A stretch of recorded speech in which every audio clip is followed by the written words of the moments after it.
Hey everybody, it's that time again. Time for Daryl's Monday Market Report again. This one's going to come out really early tomorrow morning. I recorded it in a mode that my video editor didn't know how to handle today. So anyway, it's been one of those Mondays. I'm sure everyone has them like that. But before we get into the numbers, just want to give a little perspective on the market. I know I talk about interest rates every week, and much to my surprise this weekend, I was working with a couple buyers.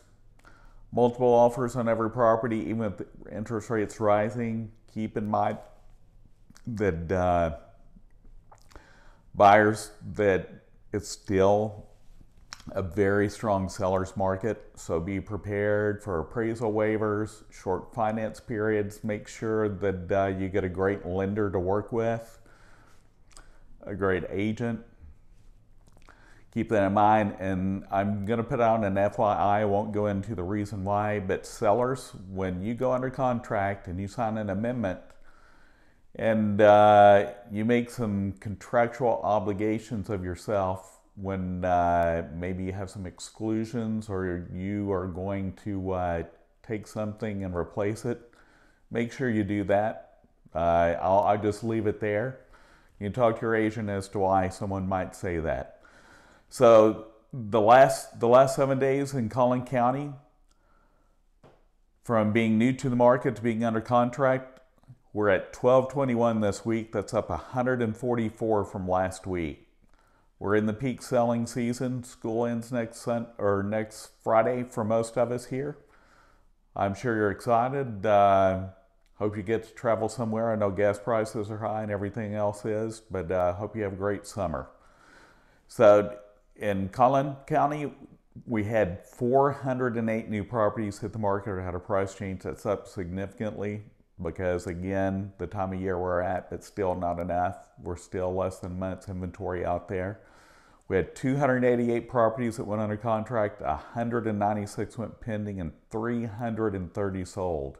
So you can see Collin County is just smoking hot. Allen, we had 32 new properties hit the market this week or had a price change. We had 32 go under contract. We had 20 that went pending and 30 that sold. Lucas this week, we had 3 that went under contract, or 3 that were new to property, new to the market, or had price changes. 3 that went under contract, 2 that went pending, and 3 that sold. Parker this week, 2 new properties hit the market or had a price change. We had 4 that went under contract, 1 that went pending, and 2 that sold.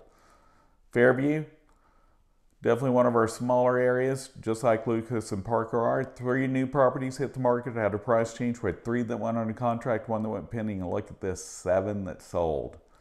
So that just tells you, it may look small, but things move quickly in our small cities here in Collin County. Now we're to the part of the report where I talk about the top 3 cities in our county of Collin. Number 1 again this week, from being new to the market to having been sold, 244 properties in Mckinney. Frisco's second at 220, and Plano's number 3 at 203. Speaking of Plano, 54 new properties hit the market this week or had a price change. 48 went under contract, 31 went pending, and 70 sold. Again, Plano's an older outer ring suburb, but it's one of our largest cities, about 350,000 in population, so it's on fire, just like everything else. Everybody's moving to Collin County, people and corporations. That's what's driving our market here. Mckinney this week, 70 new properties hit the market, had a price change. We had 65 that went under contract, 43 that went pending, and 109 that sold. Frisco had 82 new properties hit the market this week or had a price change. 52 went under contract, 28 went pending, and 58 that sold. Melisa, we had 18 new properties hit the market, had a price change. We had 3 that went under contract, 10 that went pending, and 9 that sold. Now you see a lot of new properties in some of the northern suburbs because there's a lot of new construction like Melisa.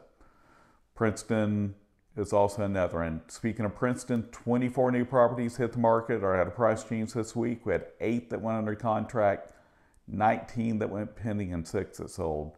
Princeton definitely has a lot of large subdivisions under contract by one of the lower end tract builders out there, and some of the other better known builders out there as well. Some of the big nationwide ones. Wylie, Wide Awake Wylie, hot as usual. 24 new properties hit the market this week or at a price change. We had 19 that went under contract, 13 that went pending, and 22 that sold. Lavon, definitely more rural. Lots of new construction going on out there, new subdivisions going in. It's the week of ones. One new to the market, one under contract, one that went pending, but 4 that sold. Anna, another area with lots of new construction, new builds. So if you're looking to live in the north and want new construction, a place to look. 21 new properties hit the market this week or at a price change. We had 6 that went under contract, 7 went pending, and 17 that sold. Farmersville, definitely more rural, more new construction going out there. There are some manufactured housing areas out there if you're looking for that too. We had 7 new properties hit the market, had a price change in Farmersville, 9 that went under contract, nothing went pending, and 2 that sold. And last but not least, again as always, our city that covers Collin and Grayson, Van Alstyne. Lots of new construction there too. 14 new properties hit the market, had a price change. We had 2 that went under contract, 8 that went pending, and 8 that sold. So I'm working on more content. I've been promising it. I'm going to try and get it done later this week. Hope you're having a great week. And if you're in Collin County listening to this, I hope you got some rain last night like I did. We got some hail too. Fortunately, it didn't damage anything. See you next week. Have a great one.